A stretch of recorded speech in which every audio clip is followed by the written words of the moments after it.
बारे में बताइए किस तरह का मामला है और आप यहाँ पर क्या जो है। देखिए, हम लोग चौसीमा कल्याणपुर में इस वक्त नसीर शाह के घर पर हैं। वो नसीर शाह जिसको 5 तारीख को पुलिस उठाकर ले गई और 8 तारीख को थाने से उसकी लाश निकली। ये बिहार की हुकूमत है कि पुलिस के यहाँ 24 घंटे के अंदर में उसको मजिस्ट्रेट के सामने भी किसी को पेश करना है। 3 दिन तक पुलिस के कस्टडी में क्यों रखा गया इसको, और इसको बर्बरता के साथ इसको पीट कर मारा गया है। ऐसे पुलिस अफसरों को फौरी तौर पर नौकरी से बर्खास्त किया गया, बल्कि ऐसे लोगों को फांसी की सजा दिया गया। नीतीश कुमार जी ने कहा है कि हम क्राइम से, कम्युनलिज्म से कोई समझौता नहीं करेंगे। नीतीश कुमार जी, आपका चेहरा सामने में है। ये कम्युनल एजेंडा है कि इलेक्शन को सामने में रखते हुए या किसी वर्ग विशेष को फायदा पहुंचाने के लिए मुस्लिम अकलियत के लोगों को डराया जा रहा है, धमकाया जा रहा है, पीटा जा रहा है। महिलाओं को पीटा गया है, जो ब्लाइंड है उसको पीटा गया है, 2-3 साल की बच्ची को पीटा गया है, और पूरा गांव घर छोड़कर भागा हुआ है। जिसके बाप की मृत्यु हुई वो बेटा भी उसको मिट्टी नहीं दे सका, उसके लाश में कंधा नहीं दे सका। उनके बेटे को गिरफ्तार कर लिया गया है। माने जिसका कत्ल हुआ वही लोग मुजरिम हैं, और जिन लोगों ने कत्ल किया, जिन लोगों ने अंधाधुंध लाठियां चलाई, उस पर पुलिस ने अब तक कोई कार्रवाई नहीं की है। हम लोग बिहार सरकार से मुतालबा करते हैं कि 50 लाख रुपये का मुआवजा इनको दे। जो लोग गिरफ्तार हैं फौरी तौर पर रिहा करे, पुलिस अफसर को नौकरी से बर्खास्त करे, उसको ऐसे लोगों पर मुकदमा चलाकर फांसी की सजा की सिफारिश करे।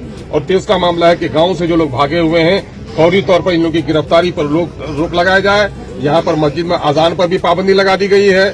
सुना ये लोग डरे हुए हैं, ये मामले को हटाया जाए। हम लोगों ने डीएम और एसपी को यहाँ की बातें कही है। हम लोग इस मामले को ऊंचे स्तर पर भी ले जा रहे हैं, और मीडिया के माध्यम से नीतीश कुमार की सरकार से मुतालबा कर रहे हैं कि फौरी तौर पर सरकारी सतह का कोई आदमी आए। नीतीश जी, आपके हृदय में जरा सी भी अगर बची हुई है इंसाफ की ललक, तो ऐसे परिवारों की खबर लेनी चाहिए। आपके पुलिस ने जो गुंडागर्दी की है उसके खिलाफ आपको उसको सजा देनी चाहिए।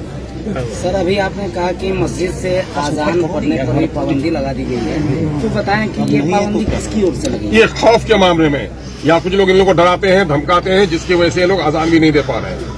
आज हम लोग जिम्मेदारी के साथ, बच्चा राय साहब भी यहाँ पर है, पार्टी के हमारे स्पोक्समैन आदिल हसन साहब हैं, पार्टी के जनरल सेक्रेटरी आफ्ताब अहमद साहब हैं, राना रंजीत साहब है, पार्टी के सेक्रेटरी जसीमुल हक साहब हैं।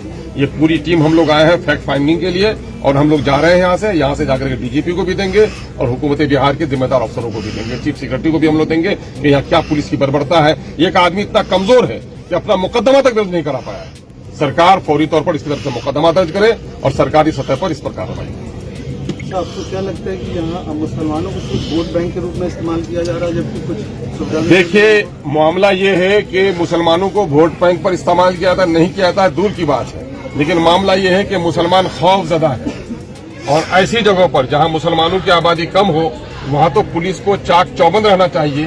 क्योंकि माइनॉरिटी के लोग, पढ़े लिखे लोग नहीं हैं, मजदूर क्लास के लोग हैं, और एक मजहबी काम कर रहे थे। अगर बर्फ बेचने वाले से कोई झगड़ा हो गया तो बर्फ बेचने वाले और उस व्यक्ति के बीच का मामला था, ये कोई समुदाय का मामला नहीं था। पुलिस ने जो बर्बरता की है उसकी जितनी भी निंदा की जाए कम है। ये मामला किसी समुदाय का नहीं है, बल्कि पुलिस वर्सेस यहाँ के साफ बिरादरी के मुसलमानों का है। आपको नहीं ऐसा लगता है क्या कि इसमें कहीं न कहीं छोटे से विवाद को छूट दिया गया है? अरे भाई, इसमें कोई शक ही नहीं, तिल को तार बनाया गया है। मैंने जो कहा अभी, ये बर्फ 5 रुपए के बर्फ के टुकड़े के खातिर लोगों की जान चली गई है।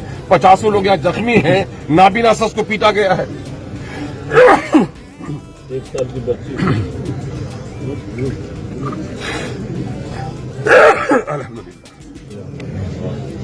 ये बहुत ही दर्दनाक हालात है भाई, बड़ा दर्दनाक हालात है। एक अच्छे पत्रकार के, ईमानदार पत्रकार की भी जिम्मेदारी होती है कि सच्चाई को सामने में लेकर जाए।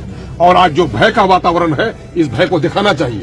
अगर हाथ में कलम है, इंसाफ नहीं करोगे, तुम्हारी नस्लों के साथ जुल्म होगा। हाथ में कैमरा है, दूसरों की मां बहनों की इज्जत लूटी, आज नहीं खबर चलाओगे, तुम्हारे घर में भी ऐसा होगा तो कोई खबर चलाने वाला